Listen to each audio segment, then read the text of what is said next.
The gentleman from Maryland, Mr. Trone. Thank you, Madam Speaker. Yes. I rise today to urge my colleagues to support my bill for the state opioid response grant authorization.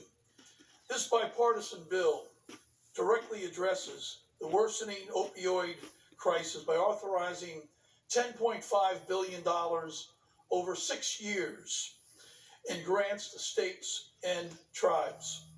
This funding will prevent and treat those suffering from addiction. That's not a lot of money, really. Will prevent this. During Recovery Month last month, I met with several healthcare providers to discuss the challenges faced by those in recovery.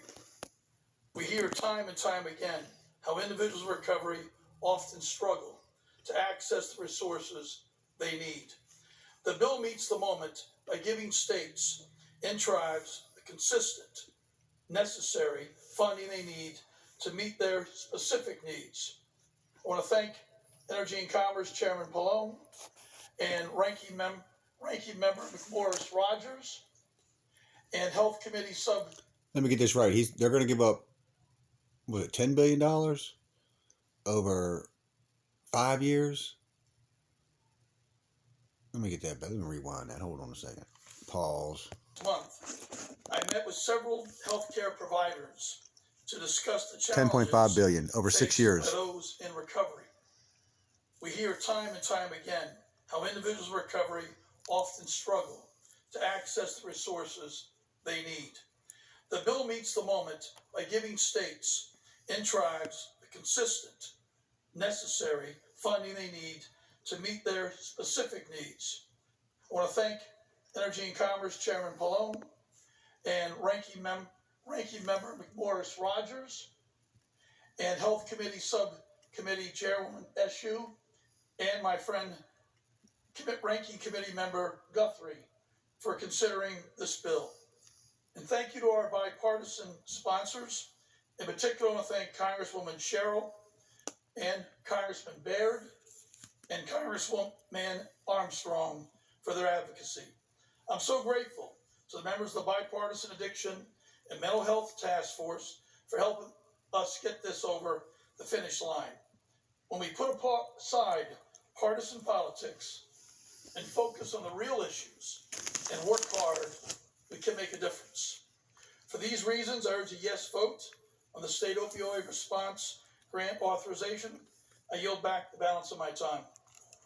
The gentleman from New Jersey reserves. The gentleman from Kentucky is recognized. Thank you, Madam Speaker. I thank my friend from Maryland for the kind words. I would also like to yield 2 minutes to my friend from Utah, an important member of the Energy and Commerce Committee, my good friend, Mr. Curtis. Thank you, Madam Speaker. I rise today in support of H.R. 2379, the State Opioid Response Grant Authorization Act. This legislation provides critical resources to state and local governments combating the opioid crisis that has crippled communities across the United States, including Utah. This legislation will give state and local government flexibility in addressing this tragic epidemic in their communities. For example, in Utah, there are significant socioeconomic differences between Price and Orem, two communities I represent that are both fighting addiction.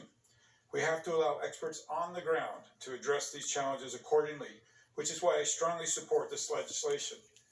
Equally important is ensuring that we have a workforce to treat individuals suffering with addiction. Okay. That's why I've recently introduced the Help Enable Access to Life-Saving Services Act, or the HILS Act.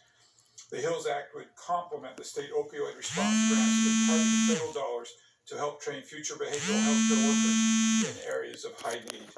Taken together, these are the necessary steps to fight addiction in communities across our country, which has taken the lives of nearly 100,000 Americans just in this last year. Wow. I urge my colleagues to support 2379 and my legislation, the HILS Act. Thank you. I yield back. The gentleman.